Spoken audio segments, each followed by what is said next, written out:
ঠাকুরগাঁয়ে চলতি এমন মৌসুমে দেখা দিয়েছে সার সংকট। কৃষকরা অভিযোগ করেন, জেলার বাইরে সার পাচারের কারণে মূলত এই সংকট। তারা আরও জানান, সরকারি ডিলার পয়েন্টে ঘন্টার পর ঘন্টা অপেক্ষা করেও সার পাওয়া যাচ্ছে না। যদিও কৃষি সম্প্রসারণ অধিদপ্তর জানিয়েছে, জেলায় সারের কোনো ঘাটতি থাকার কথা নয়।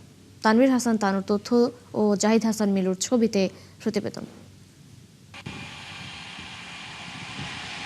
এখন মূলত আমন চাষের মৌসুম। চাষাবাদের এই গুরুত্বপূর্ণ সময়ে সরকারি ডিলার পয়েন্টে সার না পেয়ে ভোগান্তিতে পড়েছেন ঠাকুরগাঁওয়ের কৃষকরা।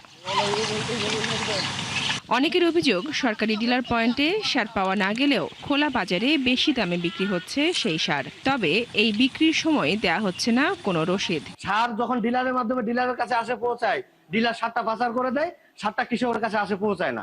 সার কিনতে আসলে দোকানে ডিলারে যে কোনো দোকানে সার পাওয়া যায় না ঠিক মতো। সরকারি রেটে যে দাম, ওই দামে তো আমরা সার পাই না, দাম বেশি চায়। কৃষকরা আরও জানান, অন্য জেলায় পাচার হয়ে যাচ্ছে তাদের জন্য বরাদ্দের সার। সম্প্রতি একটি ট্রাক ও গুদাম থেকে ৩০০ বস্তা সার জব্দ করা হয়, কিন্তু এর মূল হোতারা এখনো ধরা পড়েনি। সার লাগবে 4 বস্তা করে, 3-4-12 বস্তা সার দেয় আমাকে 1 বস্তা করে, 3 বস্তা।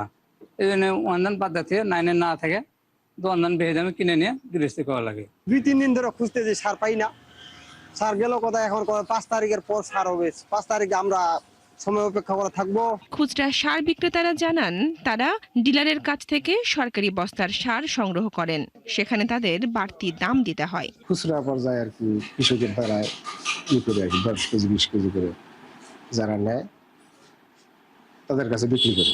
চালান কপি আমাদের দেয় না, আমরাও ওটা করি না। তবে কৃষি সম্প্রসারণ অধিদপ্তর জানিয়েছে, ঠাকুরগাঁওয়ে কৃষকদের চাহিদা অনুযায়ী ইউরিয়া, ডিএপি, টিএসপি এবং এমওপি সারের ঘাটতি নেই।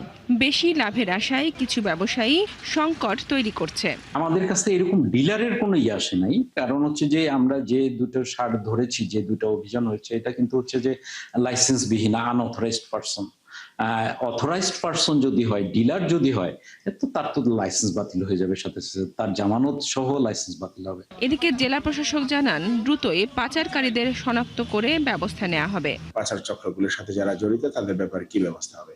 আমরা যে সারগুলি পাই, যে সোর্সগুলোকে আমরা ধরি, তারা ম্যাক্সিমামই দেখা যায় যে যারা ডিলার বা অন্য কারো নাম বলতে চায় না, তা আমরা তাদের থেকে যদি বাহির করতে পারি, আমরা তাৎক্ষণিক ব্যবস্থা নিয়ে থাকি। আমনের মৌসুমে সময় মতো সার পাওয়া না গেলে উৎপাদন ব্যাহত হওয়ার আশঙ্কায় রয়েছেন কৃষকরা। বনশ্রী হালদার, ৭১।